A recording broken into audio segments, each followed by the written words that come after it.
Friends, welcome back to my YouTube channel GK with कीर्ति।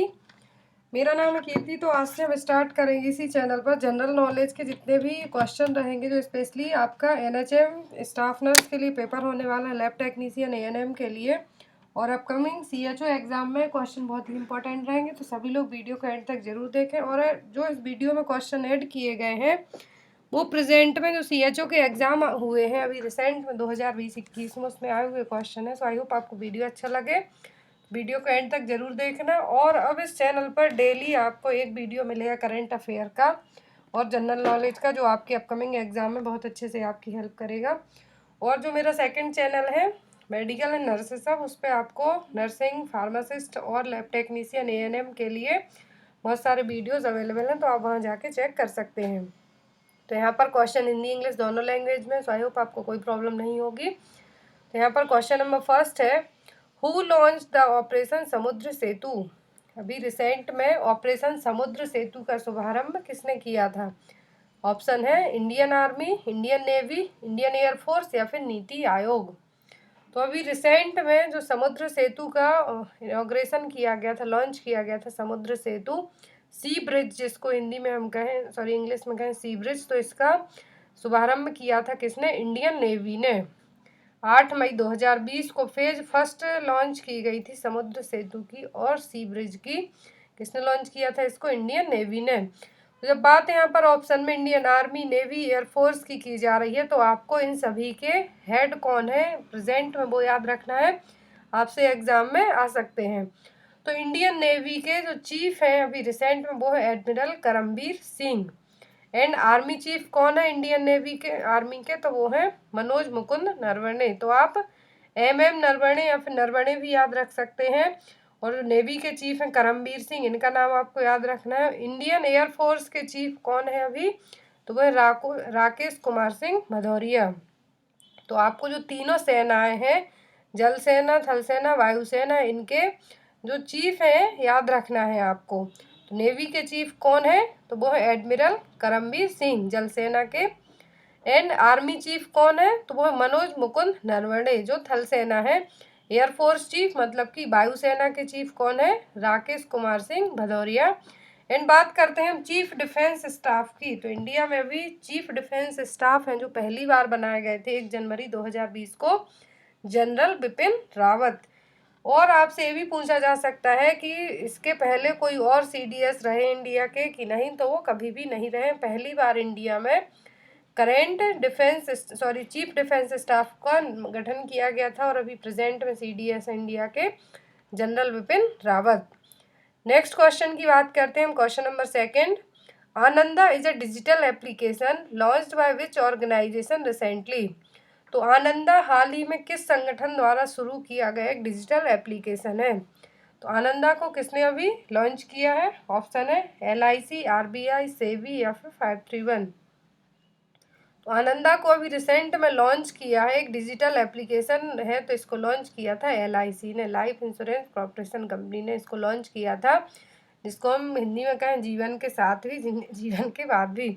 तो 19 नवंबर 2020 को LIC ने, life insurance corporation of India ने launch किया था अपना पहला डिजिटल एप्लीकेशन, जिसका नाम है आनंदा। और फुल फॉर्म है this LIC Ananda digital app का आत्मनिर्भर agent new business digital application. तो आपको आनंदा का फुल फॉर्म भी याद रखना है और एलआईसी के द्वारा लॉन्च किया गया है पहला डिजिटल एप्लीकेशन है, इसका फुल फॉर्म क्या है? आनंदा डिजिटल ऐप का फुल फॉर्म है आत्मनिर्भर agent new business digital application. इसको ऑनलाइन लॉन्च किया गया था वीडियो कॉन्फ्रेंसिंग के जरिए, क्योंकि कोविड के कारण इसमें ज़्यादा भीड़ भाड़ को नहीं जोड़ा गया, बल्कि इसको वीडियो कॉन्फ्रेंसिंग के थ्रू, वर्चुअल कॉन्फ्रेंस के थ्रू इसको लॉन्च किया गया था 19 नवंबर 2020 को। Next is which country has top the global economic freedom index 2020। किस देश ने वैश्विक आर्थिक स्वतंत्रता सूचकांक ग्लोबल इकोनॉमिक फ्रीडम इंडेक्स 2020 में शीर्ष स्थान प्राप्त किया है? ऑप्शन में सिंगापुर, हांगकांग, जर्मनी या फिर फिनलैंड। तो ग्लोबल इकोनॉमिक फ्रीडम इंडेक्स 2020 का जो खिताब रहा है, टॉप लेवल पर रही है जो कंपनी, वो रही हांगकांग। इंडिया की बात की जाए तो 105वीं रैंक रही है, यूएस की है जो 5वीं रैंक रही है, ग्लोबल इकोनॉमिक फ्रीडम इंडेक्स में, क्योंकि आपसे पूछा जा सकता है तो हांगकांग, सेकंड है सिंगापुर, और जो 5th नंबर पर है वो है US, United state of America. और इंडिया की बात की जाए तो इंडिया हमारा कौन से नंबर पे है? 105वीं रैंक लगी है इसकी, किसमें? ग्लोबल इकोनॉमिक फ्रीडम इंडेक्स में। Next question number 4, which country has recently joined the IMF as its 119th member? तो अभी हाल ही में 190 नंबर का मेंबर कौन बना है IMF का, इंटरनेशनल मॉनेटरी फंड का? तो आपको IMF का फुल फॉर्म याद रखना है। तो IMF का 190 नंबर का मेंबर कौन बना है? ऑप्शन है एंडोरा, आर्मेनिया, ईरान या फिर मेडागास्कर। तो अभी जो रिसेंट में IMF का जो 190 नंबर का मेंबर बना है वो है एंडोरा। एंडोरा क्या बना है? 190 नंबर का इंटरनेशनल मॉनेटरी फंड का मेंबर। तो IMF से आपको 3-4 क्वेश्चन बन सकते हैं। फर्स्ट, फुल फॉर्म, हेडक्वार्टर, स्थापना कब हुई इसकी, और चीफ और MD कौन है?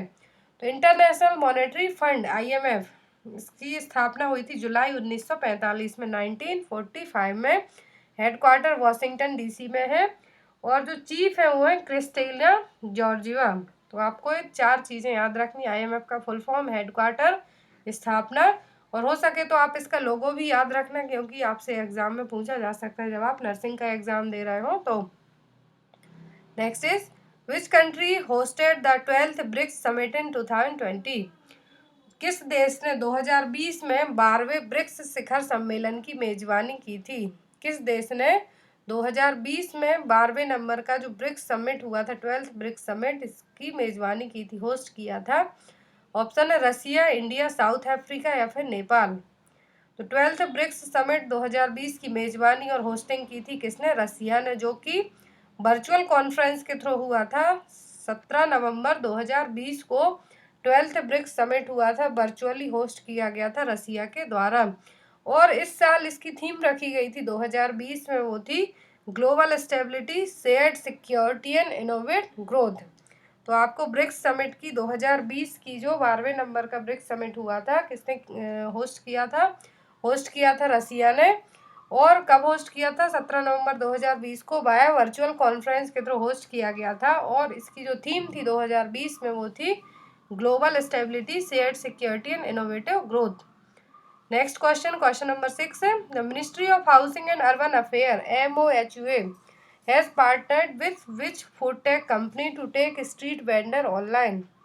आवास और शहरी मामलों के मंत्रालय, that means ministry of housing and urban affair, ने स्ट्रीट फूड विक्रेताओं को ऑनलाइन लाने के लिए किस फूड टेक कंपनी के साथ साझेदारी की है?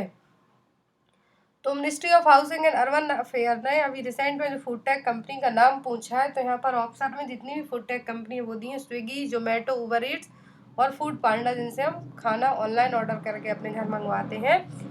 तो किस कंपनी के साथ इन्होंने पार्टनरशिप की थी? तो वो की थी इन्होंने स्विगी के साथ। स्विगी के साथ है जो अर्बन अफेयर और मिनिस्ट्री ऑफ हाउसिंग ने पार्टनरशिप की थी कि जितने भी स्ट्रीट वेंडर हैं इनको ऑनलाइन लाया जाए, ताकि इनका खाना भी ऑनलाइन सप्लाई किया जा सके।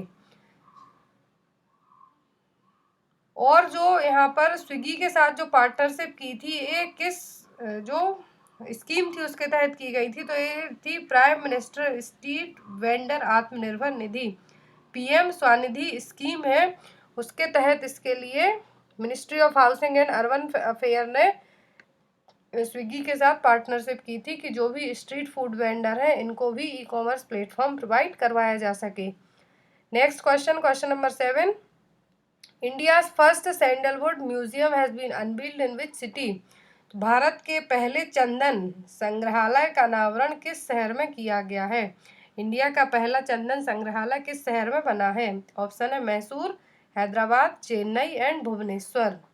तो इंडिया का जो पहला चंदन संग्रहालय बना है मैसूर में। तो यहाँ पर आंसर क्या होगा? ए, मैसूर, जो कि कर्नाटक में है। Next is question number 8, who will approve the Padma award?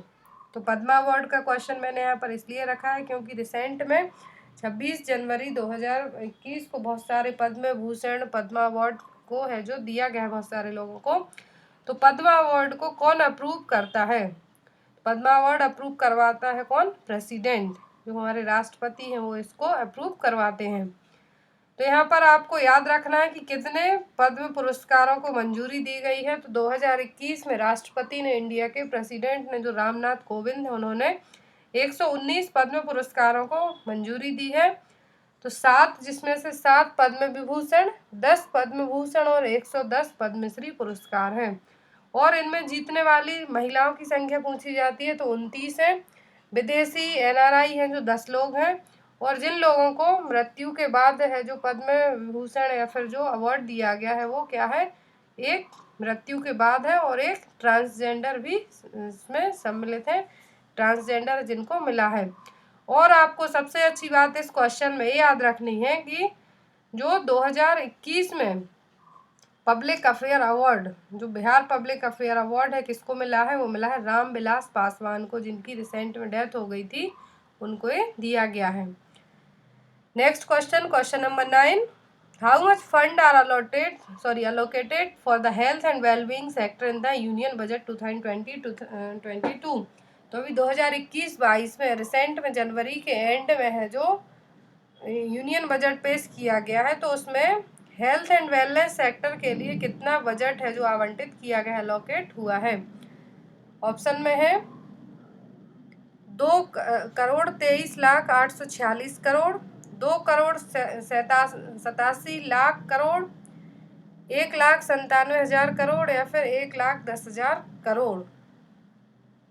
तो यहाँ पर इसका जो सही आंसर होगा वो क्या होगा, ए, 2,23,846 करोड़ रुपए किसके लिए अलोकेट किया गया है, आवंटित किया गया है हेल्थ और वेलनेस सेक्टर के लिए। 2,23,846 करोड़ रुपए हेल्थ और वेलनेस के लिए, वेलनेस सेक्टर के लिए दिया गया है।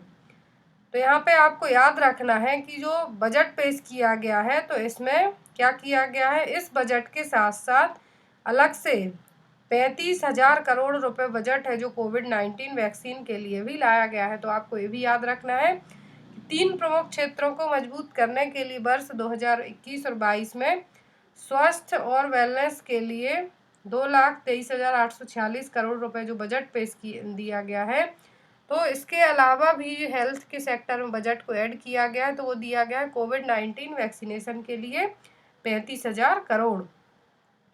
Next is which company's IPO will be launch in 2021-22 as part of government disinvestment strategy.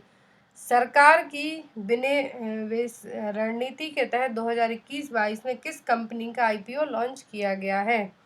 Option है एयर इंडिया, LIC, IDBI और शिपिंग कॉर्पोरेशन ऑफ इंडिया। तो IPO लॉन्च किया गया 21-22 में हुआ है, LIC का IPO लॉन्च किया गया है 2021-22 में। Next question, question number 11, the fiscal deficit is estimated to be how much % of the GDP in 2021 और 22 as per union budget 2021।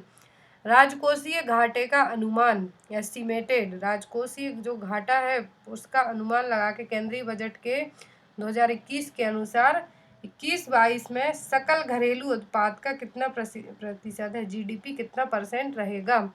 Option है 9.5%, 8.8, 7.4 या फिर 6.8। तो ये रहेगा 6.8%। Next question, what is the budget 2021 allocation for the Indian railway. तो भारतीय railway के लिए 2021 के यूनियन बजट में कितना बजट है जो अलोकेट किया गया है। तो यहाँ पर डायरेक्ट आंसर देखते हैं हम, तो 1,10,055 करोड़ रुपए है जो अलोकेट किया गया है, 1,10,055 crore. Next is question number 13, when was national immunisation day for polio observe 2021। तो 2021 में पोलियो के लिए राष्ट्रीय टीकाकरण दिवस कब मनाया गया है। तो ये अभी रिसेंट में 31 जनवरी को, 31 जनवरी को हाल ही में अभी राष्ट्रीय टीकाकरण जो पोलियो है उसके लिए मनाया गया है, national immunisation day for polio. तो गाइस ये थे टोटल 13 क्वेश्चन। आई होप आपको वीडियो अच्छा लगा हो तो लाइक ज़रूर करना। इस चैनल पर डेली आपको एक वीडियो है जो करंट अफेयर है GK का मिलेगा, बाकी नर्सिंग से रिलेट करते हुए आपको मेरा जो सेकंड चैनल है उस पर मिल जाते हैं। So thank you for watching us, bye bye.